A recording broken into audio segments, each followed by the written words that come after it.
When you need to film a video of yourself and don't have anyone available to help, it can be a daunting task since you will need to think about a ton of things at once, whether it's setting up your camera, framing the shot, or nailing your focus.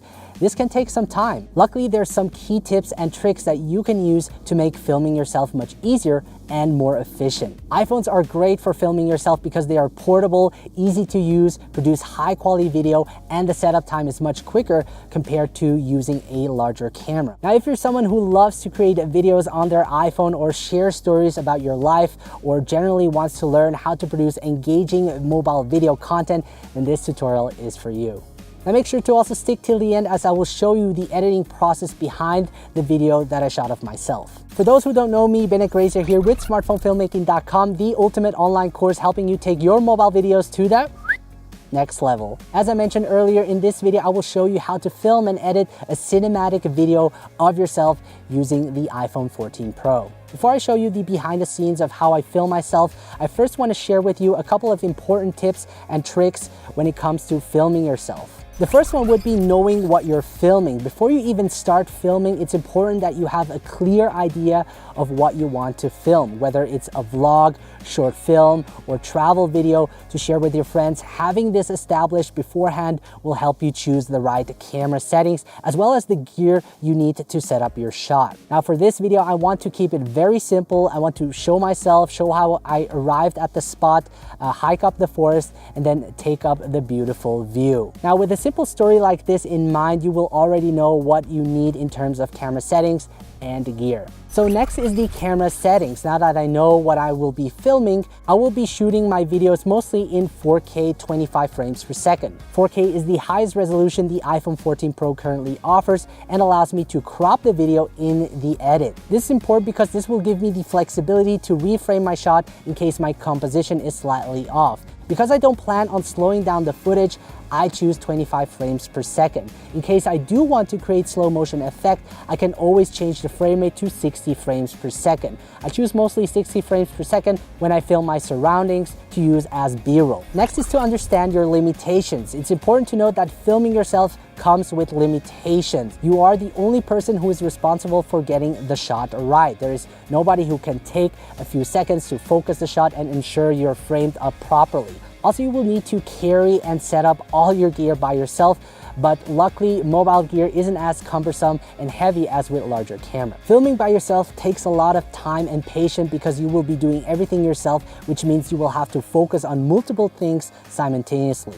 This means running back and forth to ensure the shot is framed properly, that your focus is on point, that the lighting is right, and many more. So just make sure to be aware of that and accept it. You don't want to rush the process and end up with a video you're unhappy about. Instead, just have fun with it and enjoy the process. Don't let these limitations discourage you, and with the help of this video, you will be able to film yourself like a pro. Next is to bring the right gear. Besides choosing the right camera settings, it's important that you also bring the right gear with you. Depending on what you want to film, this may include different gear. The most important gear would be a tripod, which allows you to position your camera to capture the shots you need. In addition, an Apple Watch can be incredibly helpful for framing your shots, as you can use it as a live monitor. Other gear can help you be more creative with your shots. For instance, a suction cup can be used to position your camera on the car or a window. This allows you to capture unique shots that would otherwise be difficult. By the way, I will mention all the gear in the video description below. Now, the iPhone 14 Pro has 3 lenses on the back, which covers all of the focal lengths I need.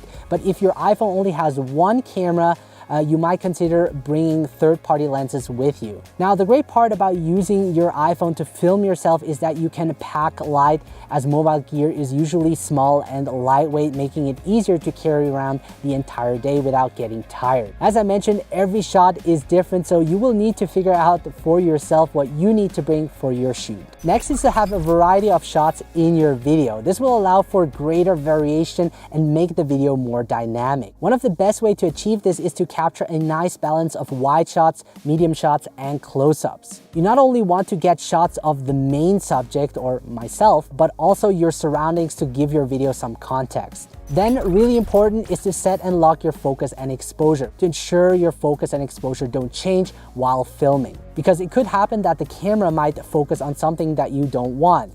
I sometimes also like to focus on something interesting in the foreground while I myself am moving through the background. Now, in general, what I do is I pick a spot where I think it is most important to have myself in focus, either at the point I'm walking through or at the point where I want to be standing at the end. Now, if there's nothing at the distance from the camera to focus on, I use my backpack and place it where I will be standing. In some cases, I like to use the autofocus as it does a great job of keeping me focused while moving around, but because the exposure will be affected as well, in most cases I lock it. Unfortunately, you can't separate focus and exposure in the default camera app. For that, you will need a third-party app like Filmic Pro. Then importantly is to review your shots. When you're filming yourself, it's important that you review your shots every single time. This will allow you to ensure that you got the shot right and make any necessary adjustments if needed. Additionally, this will make the editing process much easier, as fixing something in the edit can become time consuming or even too late to fix. So make sure you review your shots and also have the edit in mind to make sure that the shots you're getting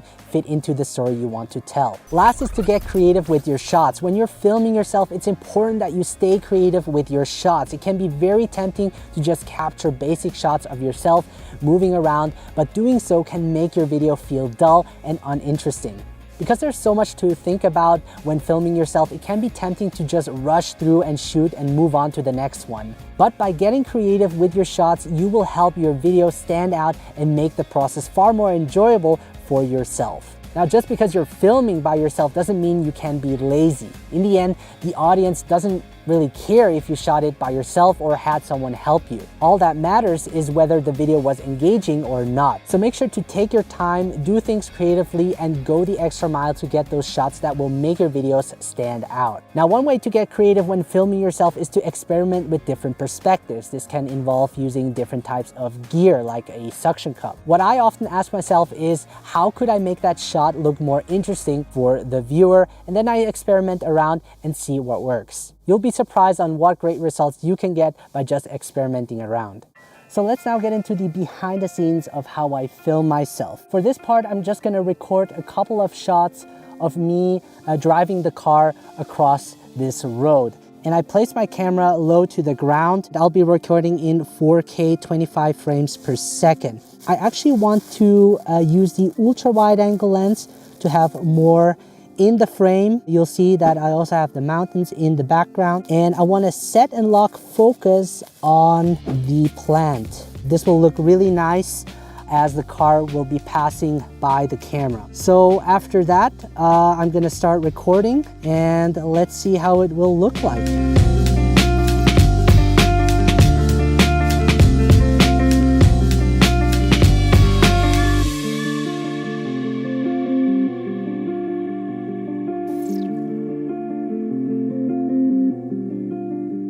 So what I'm about to do is going to be a little bit more risky because I'm going to be placing the iPhone on the road and then pass through it with my car. We're going to test it out. I don't recommend you do this, but I really want to get this shot. So I think it's going to look really awesome. So we're going to do that.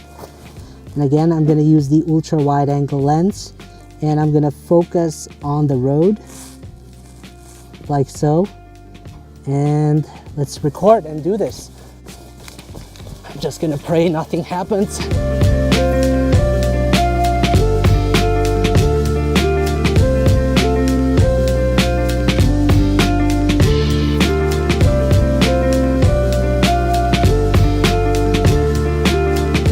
All right, I think the shot came out pretty good.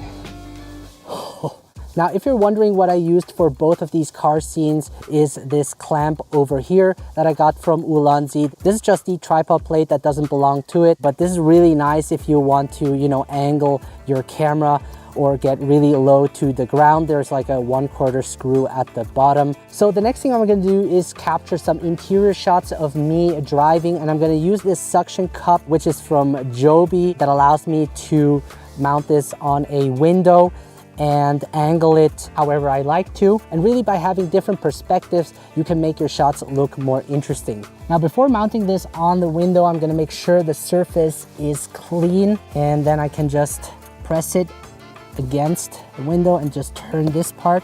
Now, the great part about this mount is that it's MagSafe, but because I'm using a case, it won't hold it as well. So I can actually just turn this part and use it with the clamp. And I'm gonna use the rear camera because it has the best quality, and also because I'm shooting interior, there won't be as much light inside. And then I'm gonna just turn it. All right, I'm actually gonna lock it on my hand. I think this will look really nice. As you can see, we have a nice shallow depth of field. Now, while driving, it might be a little bit shaky, but I can always add post stabilization if I need to. So now that we have that, let's capture that shot.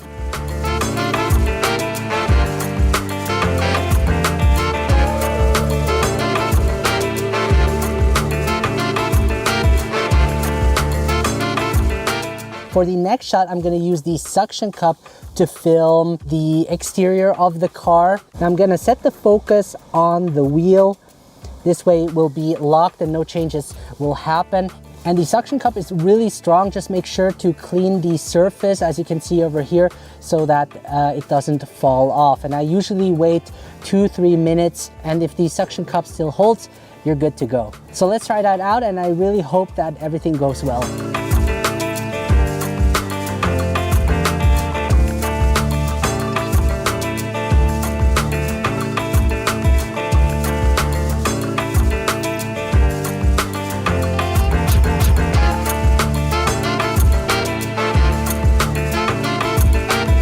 So the next thing I'm gonna record is how I arrive at the spot. So I'm gonna drive my car and park right over there. And as you can see, for this, I'm gonna use a tripod, as I can keep it steady and angle it in a way how I like it to. And I already have my shot framed over here. As you can see, I added a little bit of foreground using this tree over here, just to add some depth. And I'm actually gonna set and lock focus on the car. And then I need to make sure that I park exactly at the same spot. Otherwise, the car could be out of focus. So let's do that. I'm gonna start recording.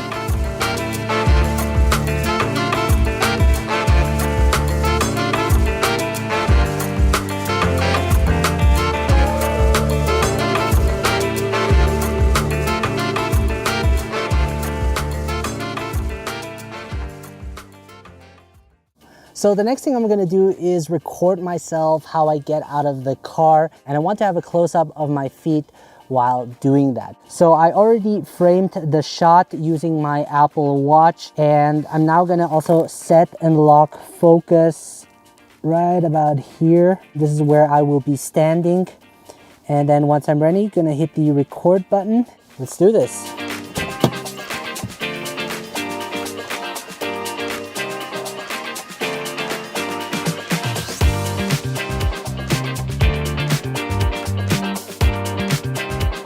So I'm now gonna create a POV shot using the GorillaPod by Joby. And the way I'm gonna do this is I'm gonna strap this around my neck like so.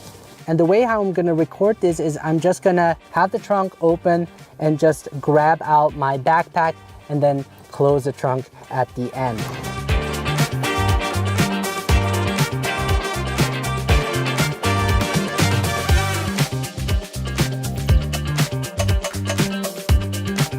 Now another perspective I want to capture is from the inside of the trunk. So I placed my camera using the GorillaPod, and I used my Apple Watch to also frame the shot. And I think this should look really nice. So I'm gonna press the record button. I'm gonna close the trunk and let's go.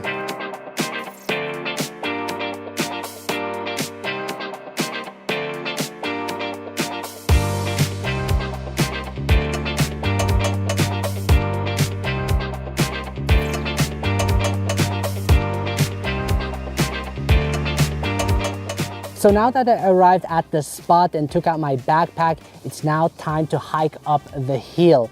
And I've already placed the camera so that you can see the sign that leads to the viewpoint. And I'm using the ultra wide angle lens. And I actually want myself to be out of focus, so I will be focusing on the sign. And as you can see, we have a little bit of shallow depth of field in the background. So once I have that, I'm gonna press the record button.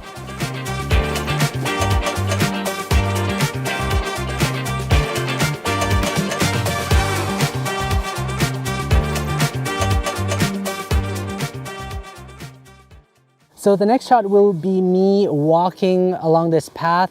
I'm gonna have a shot from behind. I have some foreground over here, as you can see, and I'm actually gonna set and lock it to this spot over here, keeping me out of focus. And I think this is also an interesting shot to create. So let's test that out. I'm gonna start recording and action.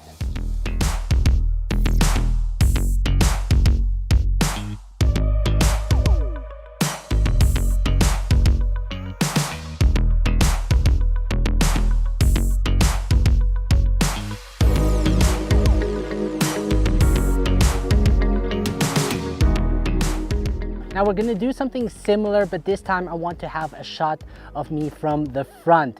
So I already placed my phone and I'm using the telephoto for this one. And I also placed my camera bag over there so that I can set my focus and exposure on my bag. I'm gonna start recording.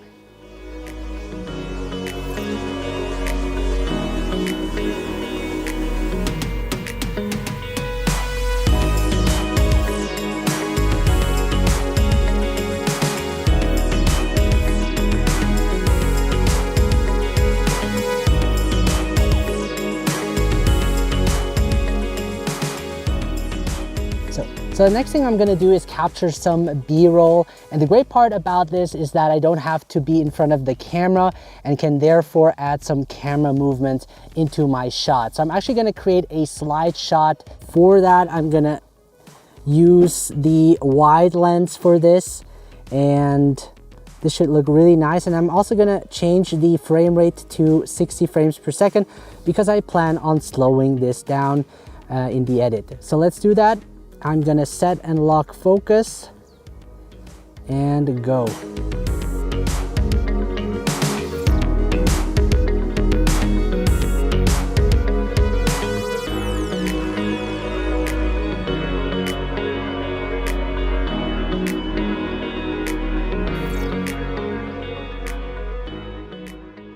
Now for the second last shot, I'm gonna use the telephoto lens to have a close-up of my face. And I'm gonna walk into the frame and then gaze at the beautiful view. And by having a close-up of my face, the viewers can connect more emotionally.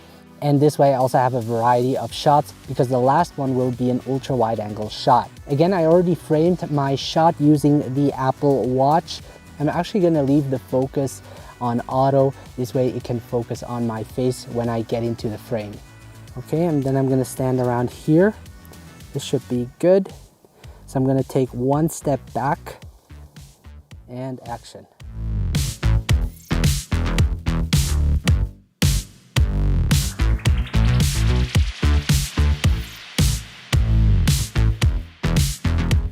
So this is gonna be the ending shot, and I'm gonna use the ultra wide angle lens for this. And I'm gonna place myself close to that rock over there. And I'm gonna set focus and exposure around here because I don't want the sky to be blown out, but I don't want myself to be underexposed as well. We're gonna start recording.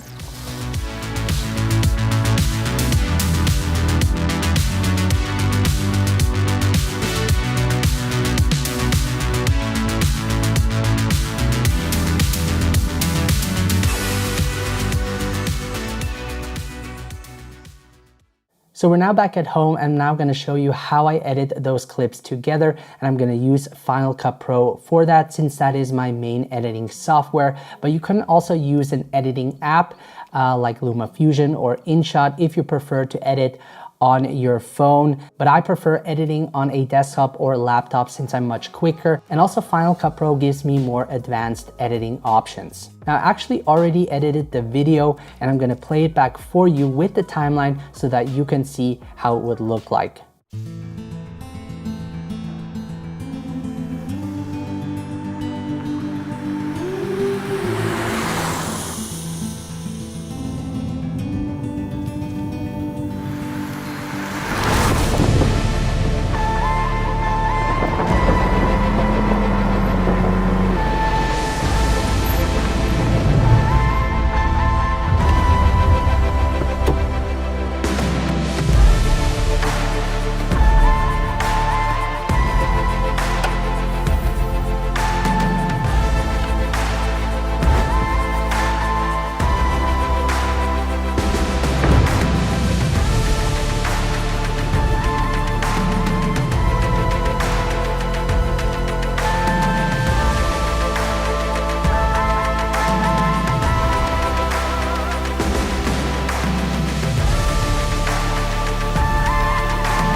So the first thing I do after importing the clips into my project is that I just pick the best parts of each clip. And then I drag all of the clips into the timeline, and then I rearrange them so that it makes sense with the storyline. So let me show you what I mean by that. I picked this first shot as the intro shot since it sort of reveals the location with the mountains, and I think it really works well with the title. And for the second shot, I picked more of a close-up of me steering the wheel inside the car. And for the third shot, I picked this wide shot of me driving over the camera. Then you can also see sort of a medium shot just of the wheel. So again, we have a lot of different perspective, which makes it also interesting to watch. You don't always want to have the same perspective. You want to make sure to get a variety of shots. And then you have a shot of me arriving at the location. And then we're switching to a close-up shot of me getting out of the car, me opening up the trunk, more of a medium shot, and then a POV shot of me grabbing the backpack. And then I picked the same shot again, just me closing the trunk. And then we have some B-roll of the location just to show the environment and give some more context. And then we have a wide shot of the sign and then me walking up that hill. And then we have a sort of medium shot of me walking upwards, and then another medium shot from above. And last, when I arrive at the spot, a nice close-up of my face, which allows the viewers to connect emotionally. And then finally, we have a wide shot of me looking at the beautiful view, revealing the entire location. So the next thing I did is I actually picked out the music as well as sound effects, and for that I use Artlist, which I think is one of the best places to find original high quality music. And if you sign up using the link in my description, you can get 2 months additionally for free. So I actually trimmed the music into 2 parts. I took the beginning of the music and then took sort of the ending of the music and overlaid it. So this is how it sounds like.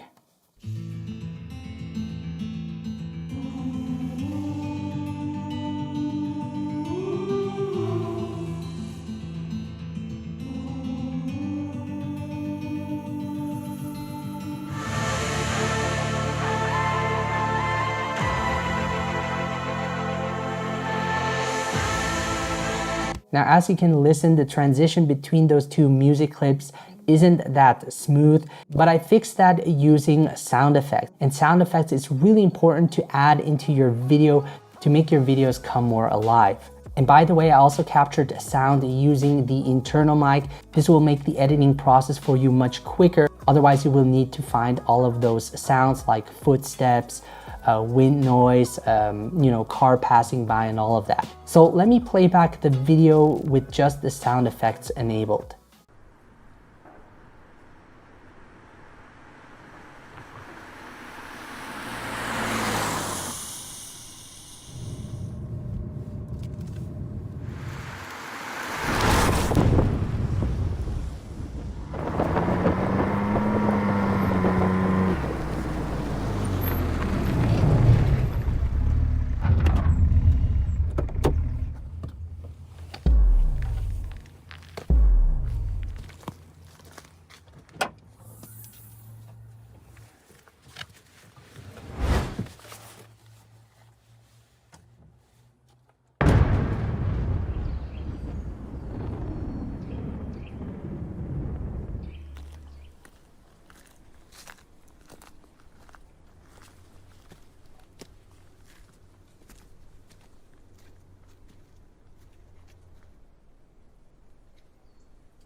Now, something else to consider once you have your music is to edit to the beat. So what I mean by that is when I play this clip back, there's a cut over there. And as the beat comes, I turn off the lights. So let me play that back. Boom. And again, as you can see, I step out of the car to the beat. So let's play that back again. Okay. And sometimes you can also edit offbeat to also make it more interesting for the viewer. So for example, over here, see, people would expect that I would cut on that beat, but since I didn't do that, it sort of keeps the interest of the viewer. So the next thing I did is I added a title to my video, and the title I'm using is from Motion VFX called M-Title Cinematic. Motion VFX creates some of the best plugins in the world. I will leave a link in the video description below if you're interested. And using a professional title plugin like this one just makes your video look more cinematic. And the great part is that it comes with all different kinds of title animations once you have it. So I highly suggest you take a look, as I use them for most of my videos, especially travel videos that I create. Now, since most of the shots we're taking on a tripod, it can get a little bit boring as there is no camera movement involved, but there is an easy fix to make your locked off shots look more dynamic. All you have to do is fake your camera movements in the edit. There are different ways to achieve this. You can pan across the frame, or what I like to use most often is applying a zoom in or out on the subject. And you also can add fake handheld movement to your static videos, which also adds extra visual interest as if someone would be holding the camera. So for example, in this video, I added a slight zoom in, which allows the viewer to focus their attention even more on the car. And then in the second shot, again, I added a slight zoom in. And then in this shot, I added a pan, which goes from left to right, which is also really nice. And then for the last shot, I added a zoom out to let the viewers know that the scene is ending. And in this clip, I also added a camera shake as I step out of the car. So when I play it back, you'll see boom, boom, which makes it even more dramatic. So the next thing I did is I color graded each of the clip. So this is how it looks like straight out of the iPhone's native camera. And after color grading, this is how it looks like. As you can see, it looks way more cinematic. And I'm not going to go through the entire process of how I color graded this clip because that's a video for itself. But basically what I did is I first converted the HDR clip to an SDR clip using the HDR tool inside of Final Cut Pro. After that, I adjusted the highlights, midtones, and shadows. And then I made sure the white balance is correct. And then in this curve, I also raised the shadows to make it look a little bit more vintage-like. Then I adjusted the hue and saturation. So I made these leaves over here less saturated and also made the sky a little bit more teal. And then I added a vignette to help the viewers focus on what's important. And then last, I added a look to my video and I actually used one of my own LUTs, which is the orange and teal look, to make the image pop more. If you're interested in getting my premium mobile LUTs, the link will be in the description below. And last but not least, I added a letterbox on top of the entire clip to make it look more cinematic. And once you're done, I head over to the top right hand corner, select export, and for the format, I pick Apple device. The video codec is H.264 in 4K resolution. So there you have it. That is how I edit the entire video that I shot of myself using Final Cut Pro. Overall, filming yourself can be challenging, but a rewarding experience as you learn a lot by doing this. As you can see, there are many different things to consider when filming yourself, as well as editing to get the most out of your video. By following these steps, you can ensure that you get the best shots possible and make your shooting experience more enjoyable. So remember, take your time, be creative, and have fun. Now guys, if you enjoyed this video and want to learn more, make sure to check out smartphonefilmmaking.com as I have tutorials just like this one, where you can learn how to film professionally and cinematic videos using just your smartphone in no time. On top of that, I just released a mini course on the iPhone 14 Pro inside the smartphone filmmaking course with 25 plus lessons explaining every setting you need to know to capture the best footage possible. If you're interested, make sure to check out the link in the description. Now, if you're new to filming with a smartphone, make sure to download my free smartphone filmmaking guide, which will help you get started making quality videos right away. Now, make sure to subscribe to my channel to not miss out on my upcoming videos. Thank you so much, guys, for watching. I appreciate all of you. Take care, and I will see you in the next video.